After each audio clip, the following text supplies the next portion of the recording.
Kepolisian Resort Lombok Tengah menyatakan telah menjalankan proses penegakan hukum yang optimal dalam kasus pelemparan gudang tembakau di Desa Wajageseng, Kecamatan Kopang yang menyeret 4 orang ibu rumah tangga sebagai terdakwa. Selain telah berupaya memediasi para pihak, polisi juga tidak pernah menahan siapapun hingga kasusnya dilimpahkan ke Kejaksaan Negeri Praya. Kepolisian Resort Lombok Tengah menyatakan telah menjalankan proses penegakan hukum secara optimal dan telah mengupayakan perdamaian kepada kedua belah pihak agar tidak berlanjut ke jalur hukum. Peristiwa tersebut berawal sekitar bulan Agustus 2020 lalu saat warga mulai mengeluhkan bau menyengat bahan kimia pengolahan tembakau yang diduga berasal dari gudang tembakau milik warga bernama Muhammad Suwardi. Menindaklanjuti hal itu, warga 2 kali menggelar pertemuan dengan anggota DPRD meminta penutupan gudang tembakau dan akhirnya gudang sempat ditutup atas permohonan warga, namun kembali dibuka karena tidak disetujui sebagian warga yang bekerja di gudang tersebut. Proses mediasi untuk mencari solusi terbaik terus dilakukan dengan melibatkan desa hingga camat, namun tidak pernah menemukan kata sepakat yang akhirnya berujung pada aksi pelemparan yang menyebabkan kaca mobil dan atap gudang rusak.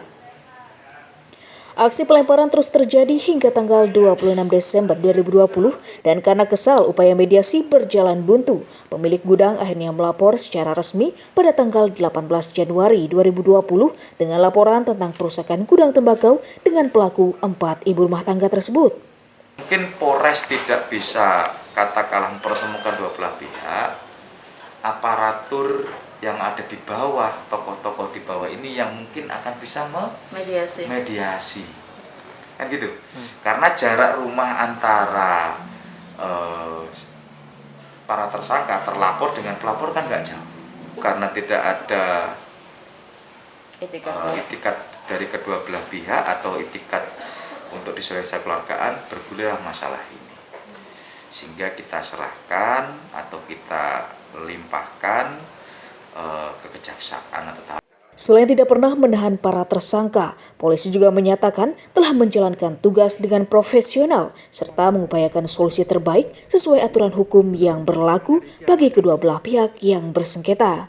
Meskipun membantah penahanan, namun ironisnya keempat IRT yang menjadi tersangka kasus perusakan gudang tembakau akhirnya ditahan setelah berkasnya dinyatakan lengkap dan kasusnya dilimpahkan ke Kejaksaan Negeri untuk diproses hukum selanjutnya. Dari Kabupaten Lombok Tengah, Lukmanul Hakim, Tim Liputan melaporkan.